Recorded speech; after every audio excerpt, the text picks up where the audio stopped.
Assalamualaikum dan salam sejahtera, PK Intan.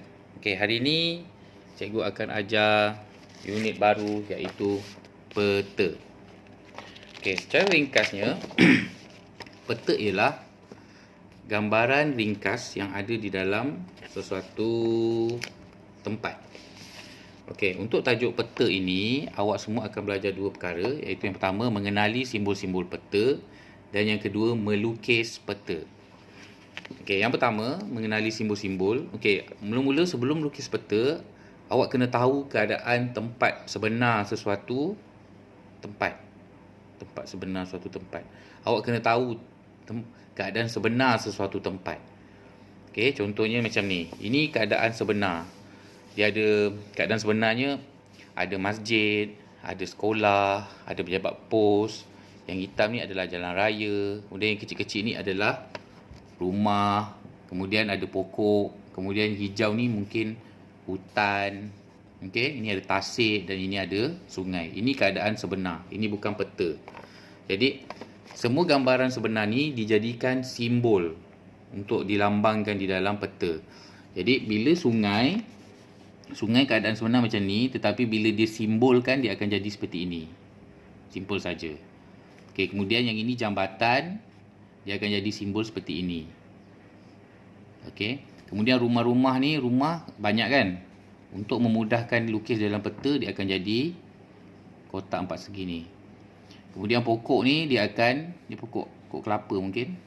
Pokok kelapa, dia akan digambarkan simbolnya seperti ini.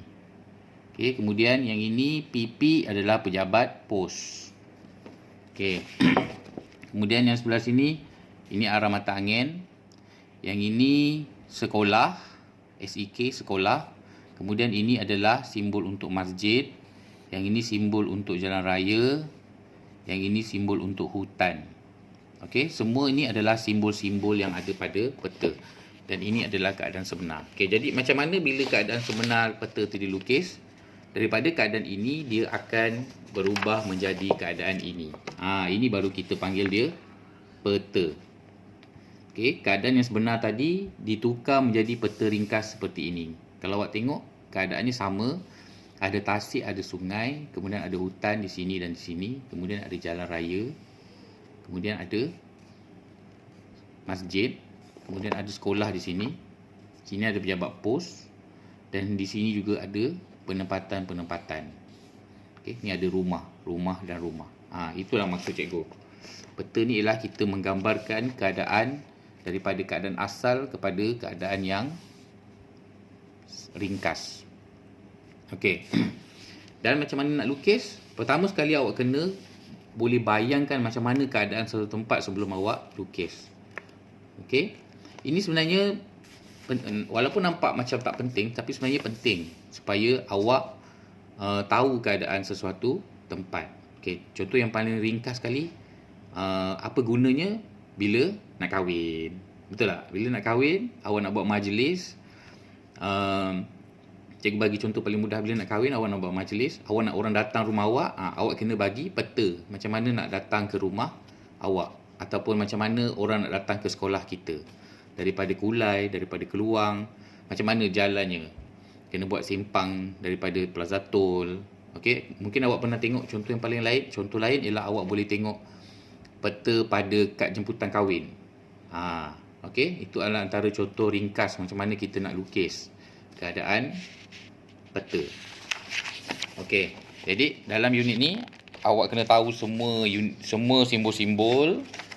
Okey, lepas tu kena boleh menggambarkan suatu keadaan, sesuatu tempat. Okey.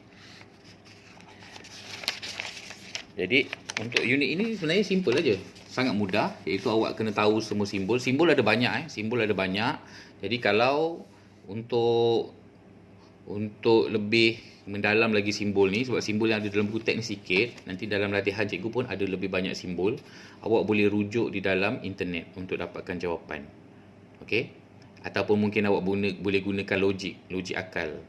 Apakah simbol yang sesuai untuk sesuatu tempat ataupun sesuatu bangunan itu, ataupun satu keadaan fizikal itu. Contohnya macam bukit. Agak-agak bukit macam mana simbol dia? Kalau laut macam mana simbol dia? Kalau pokok kelapa macam mana simbol dia? Kalau pokok getah macam mana? Kalau pokok sawah padi macam mana? Okey, kalau kolam macam mana? Kalau tasik macam mana? Boleh bayangkan tak macam mana simbol-simbol ni? Okey, kalau tak tahu boleh rujuk dalam internet, sebab kalau dalam kelas cikgu akan tunjukkan macam mana simbol untuk keadaan-keadaan fizikal tu. Tapi sebab sekarang ni pun cikgu tak boleh nak terangkan dekat papan hitam. Jadi kalau tak tahu boleh tanya cikgu ataupun boleh rujuk dalam internet.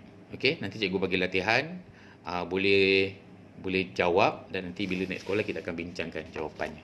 Okey, itu saja. Assalamualaikum.